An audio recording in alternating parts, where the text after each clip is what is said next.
नमस्ते। यो भिडियोमा हामीहरू रिसेसनको अवस्थामा वा इकोनोमी आर्थिक मन्दीमा गएको बेला मोनिटरी पोलिसी कतिको प्रभावकारी हुन्छ, यसले कति इफेक्टिभली काम गर्न सक्छ, कतिको युजफुल हुन्छ यो भन्ने बारेमा चर्चा गर्नेछौँ।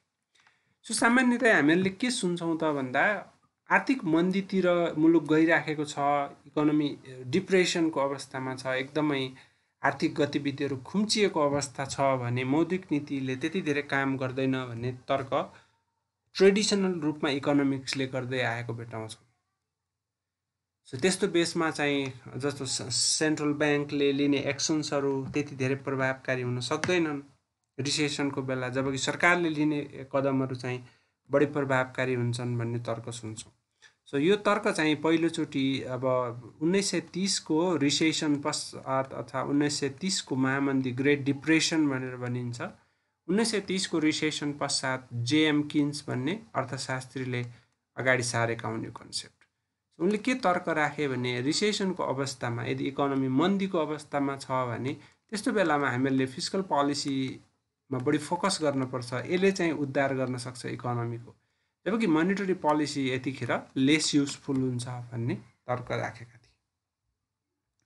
सो अब किन लेस युजफुल हुन्छ त मोनिटरी पोलिसी त भन्दा किनकि मोनिटरी पोलिसीले बेसिकल्ली काम गर्ने भनेको इकोनोमीमा इन्ट्रेस्ट रेट कटौती गरेर हो, एग्रिगेट डिमान्ड कसरी बुस्ट गर्ने भन्ने कुरालाई हामीले एउटा ट्रेडिसनल एउटा चित्रबाट देखाउन सक्छौँ। सो मोनिटरी पोलिसीले कसरी काम गर्छ त भन्दा सिम्पली मोनिटरी पोलिसीले मनी सप्लाई वा लिक्विडिटी वृद्धि गर्छ, जसले गर्दाखेरि ब्याज दरमा कटौती हुन्छ।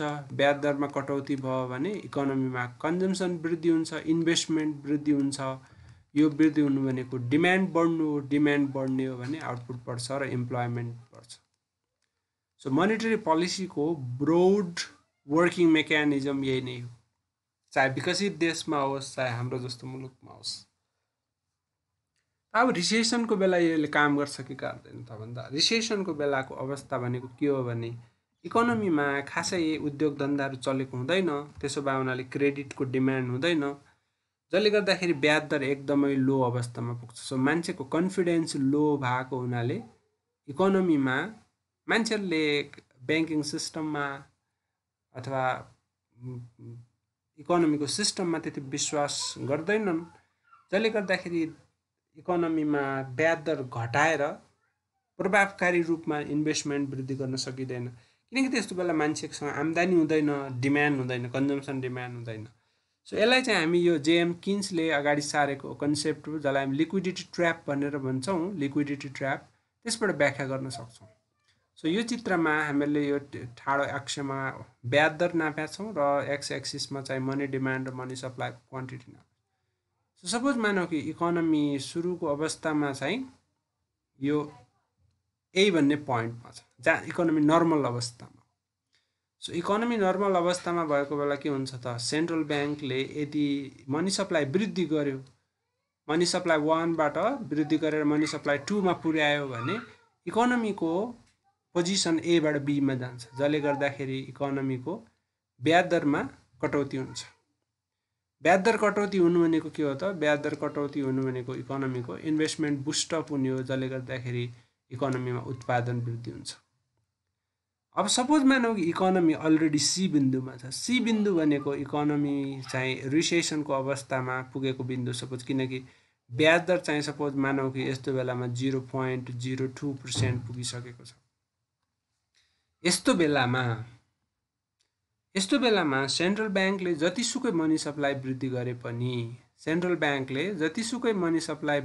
पनि सपोज MS3बाट MS4मा पुर्यायो मनी सप्लाई भने पनि इकोनोमीमा ब्याज दरमा फन्डामेन्टल चेन्ज आउँदैन, ब्याज दर 0.02 को नजिक नै रहन्छ, किनकि ब्याज दर अलरेडी 0 को नजिक छ, त्यसमा थप कटौती गर्न सकिँदैन। थप कटौती गर्न नसकिनुको अर्थ के हो त भन्दा इकोनोमीमा ब्याज दर घटाएर इन्भेस्टमेन्ट डिमान्ड बुस्टअप गर्छु भन्ने जुन सेन्ट्रल ब्याङ्कको पोलिसी मेकानिजम हुन्छ त्यसले काम गर्न छोड्छ। यसरी इकोनोमीमा इन्भेस्टमेन्ट वृद्धि गरेर इकोनोमीलाई रिकभर गराउनमा मोनिटरी पोलिसी अलिकता लेस इफेक्टिभ हुन्छ, किनकि कन्फिडेन्स चाहिँ एकदमै लो लेभलमा हुन्छ रिसेसनको अवस्थामा। सो यो कन्सेप्टलाई हामी लिक्विडिटी ट्र्यापको अवस्था भनेर भन्छौँ। लिक्विडिटी ट्र्यापको अवस्थामा यसरी ब्याज दर घटाउने, लगानी बढाउने ट्रेडिसनल खालको मेकानिजमले काम गर्दैन। अब रिसेसनको बेला मोनेटरी पोलिसी कामै नलाग्ने भन्ने तर्क हो त। यसको सन्दर्भमा हामीहरू के भन्न सक्छौँ भने अघि जुन हामीले चर्चा गऱ्यौँ त्यो चाहिँ मोनेटरी पोलिसीको ट्रेडिसनल वर्किङ मेकानिजम हो। त परम्परागत रूपमा जुन मोनेटरी पोलिसी इम्प्लिमेन्ट गरिन्थ्यो, कार्यान्वयन गरिन्थ्यो, त्यसले चाहिँ अलिकति कम काम गर्छ। तर इभन रिसेसनको बेला पनि मोनेटरी पोलिसीलाई प्रभावकारी बनाउनको लागि विभिन्न नयाँ खालको वर्किङ मेकानिजम ल्याइएको छ, नयाँ खालका उपकरणहरू ल्याइएका छन्, जसको बारेमा हामीहरू छोटोमा चर्चा गर्छौँ। यसको बारेमा एउटा छुट्टै भिडियो आउँछ फ्युचरमा। अहिलेको लागि हामीहरू रिसेसनको अवस्थामा कस्ता कस्ता खालका इन्स्ट्रुमेन्ट्सहरू युज हुन्छन् त त्यसको बारेमा छोटो ओभरभ्यू मात्रै गर्छौँ।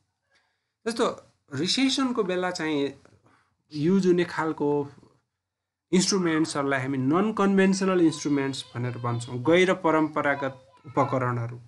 सो एउटा त्यस्तो उपकरण चाहिँ क्वान्टिटेटिभ इजिङ हो।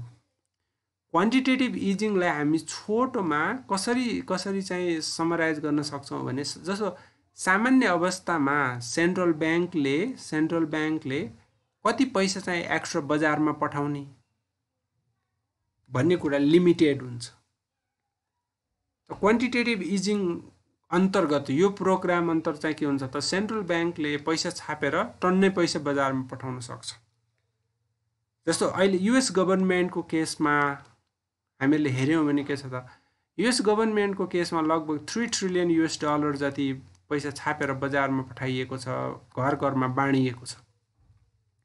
त्यस्तै गरेर युएसको अमेरिकाको केन्द्रीय ब्याङ्कले के भनेको छ भने यदि कोहीसँग बोन्ड पेपर छ, कोहीसँग इक्विटी छ भने त्यो सबै किनिदिन्छु मैले, स्पेसल्ली बोन्ड चाहिँ भनेको छ।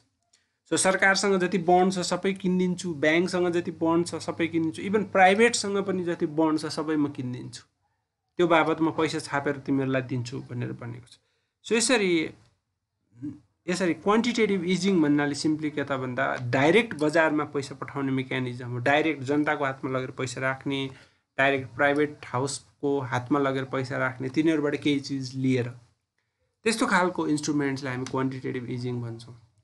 अर्को नेगेटिभ इन्ट्रेस्ट रेट पोलिसी भनेको त अघि हामीले के भन्यौँ भने ब्याज दर 0 को नजिक भएको हुनाले घटाउन सकिँदैन भनेर भन्यौँ।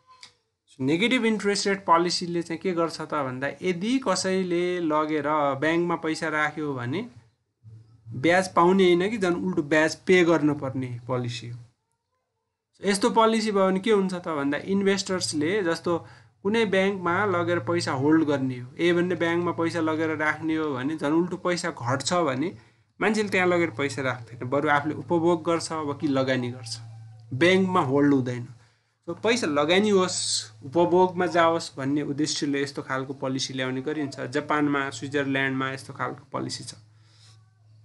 त्यस्तै गरेर फरवर्ड गाइडेन्स पनि एउटा त्यस्तो खालको इन्स्ट्रुमेन्ट्स हो। लङ टर्म रिपो, लामो अवधिको लागि रिपो दिने, सेन्ट्रल ब्याङ्कले रिपो भनेको के हो त सेन्ट्रल ब्याङ्कले ब्याङ्क तथा वित्तीय संस्थालाई कर्जा दिने हो। अहिले चाहिँ छोटो अवधिको लागि 7 दिनको लागि, 21 दिनको लागि मात्रै, 1 दिनको लागि, 1 रातको लागि यस्तो कर्जा दिन्छ सेन्ट्रल ब्याङ्कले भने 1 वर्षको लागि यस्तो कर्जा दिने भनेको लङ टर्म रिपो। त्यो पनि ट्रेडिसनली सेन्ट्रल ब्याङ्कले गर्थेनन्, क्राइसिसको बेला गर्छन्। त्यसै गरेर रिफाइनेन्सिङ फेसिलिटी भन्ने पनि एउटा इन्स्ट्रुमेन्ट हुन्छ। यसलाई पनि हामी नन कन्भेन्सनल इन्स्ट्रुमेन्टको रूपमा लिन सक्छौँ। रिफाइनेन्सिङ फेसिलिटी अन्तर्गत के हुन्छ त भन्दा जस्तो सेन्ट्रल ब्याङ्कले प्राइभेट सेक्टरलाई डाइरेक्टली कर्जा दिन पाउँदैन। तपाईँ हामीलाई सेन्ट्रल ब्याङ्कले, नेपालको केसमा राष्ट्र ब्याङ्कले डाइरेक्टली कर्जा दिन पाउँदैन। तर रिफाइनेन्स फेसिलिटी अन्तर्गत इन्डाइरेक्टली तपाईँ हामीलाई कर्जा दिन सक्छ सस्तोमा। जस्तो अब नेपालको अहिले उदाहरण लिने हो भने जस्तो एक्सपोर्टको केसमा के हुन्छ त भन्दा एक्सपोर्टको केसमा राष्ट्र ब्याङ्कले तपाईँ हामीलाई कर्जा डाइरेक्ट दिन पाउँदैन। अनि एक्सपोर्टको केसमा सेन्ट्रल ब्याङ्कले के गरिदिन सक्छ त भन्दा सेन्ट्रल ब्याङ्कले 100 रुपियाँ बराबरको कर्जा कुनै एउटा ब्याङ्कलाई दिने, सपोज नबिल ब्याङ्कलाई दिने, नबिल ब्याङ्कले त्यो कर्जा तपाईँ हामीलाई दिने, कस्टमरलाई दिने। सो यो कर्जा दिन त नबिल ब्याङ्कले दिए जस्तो देखिन्छ, तर नबिल ब्याङ्कलाई पनि यो पैसा दिने भनेको सेन्ट्रल ब्याङ्क छ, एनआरबीले दिएको छ र यसमा चाहिँ एकदमै कम हुन्छ ब्याज दर, जस्तो 3% मात्रै हुनसक्छ तपाईँले तिर्ने ब्याज दर।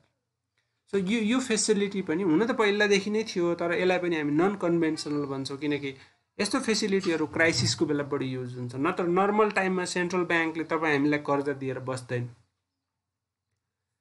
सो इक्विटी होल्डिङ पनि एउटा मोडर्न खालको इन्स्ट्रुमेन्ट्स हो, जसमा सेन्ट्रल ब्याङ्कले ब्याङ्क तथा वित्तीय संस्थाहरूलाई एउटा नयाँ खालको इन्स्ट्रुमेन्ट्स उपलब्ध गराउँछ। त्यो इन्स्ट्रुमेन्ट्स भनेको के हो त भन्दा ब्याङ्क तथा वित्तीय संस्थाले कुनै आफ्नो कस्टमरको इक्विटी होल्ड गर्न पाउने, सेन्ट्रल ब्याङ्कले इक्विटी होल्ड गर्न पाउने।